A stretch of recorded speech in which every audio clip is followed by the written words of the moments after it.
And we have new video at 10 from the Black Forest fire. This video from inside the fire lines, shot by a Colorado Springs employee. Firefighters making progress today with 5% containment, yet announcing it. So on June 11th, 2013, the Black Forest fire started. Eventually, it reached almost 150 square miles and destroyed 500 homes. It was devastating to thousands of people, and it was definitely one of the worst things that I've ever witnessed. So I remember it was earlier in the day, I was just playing video games, when my family got this call from one of our friends saying that a fire had started really close. He told us the name of the streets. We looked it up on a map and we realized that we were dangerously close to where it started. So we look outside, we see some smoke, but the thing about Colorado is it's really dry. There's grassy fields everywhere. Oftentimes there are these little grass fires that go away pretty quickly and they can contain really easily.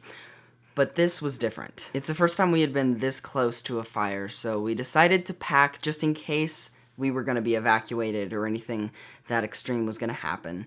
So after packing for about 5 minutes, we looked out the window again, and boom. The smoke plume was gigantic. This fire was growing exponentially, and we knew that something bad was gonna happen. So we packed as quickly as possible and got out of our house. So we drove for about a mile or two down the road, and then we looked back, and it had grown even more. It was one of the scariest things that I've ever seen. That was the first moment that I had any fears that I may never see my house again. So we just kept on driving until we got to this little rest stop. I remember getting out of the car and climbing up this hill to take this picture. After a little while though, my dad realized that he had forgotten some really important stuff back at the house, and so we tried to go back. And then we did.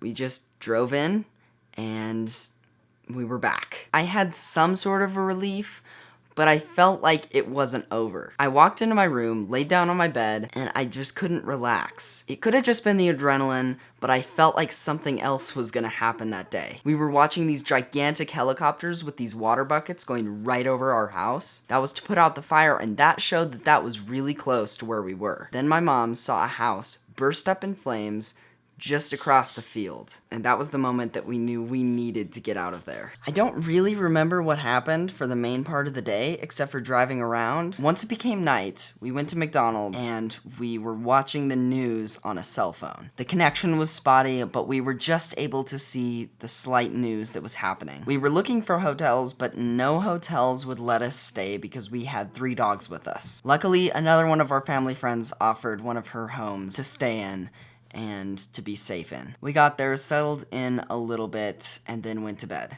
And that day is what's the most clear in my mind. I think it was the next day I woke up to the tiny little TV in the next room blaring the news. They were listing properties that had been burned, and I heard a few that I knew, and they were getting really close to our house, and I got more scared than ever at that moment when suddenly the news reporter realized that she was reading from the opposite list, meaning that she was reading the houses that were okay as the houses that were burned. After that night, I didn't see her on that station for the rest of the week. And I would get angry about it, but she had been working probably for 24 hours straight running this report because it was such a dangerous, such a scary, such a massive thing to report on that thousands of people are relying on hearing. This is right about the time when I started to make my first vlogs, and I didn't really talk about the fire. I didn't really document anything. I was just talking to my phone. But I did post this. Hey guys, how's it going? So sorry I haven't uploaded a video in way too long.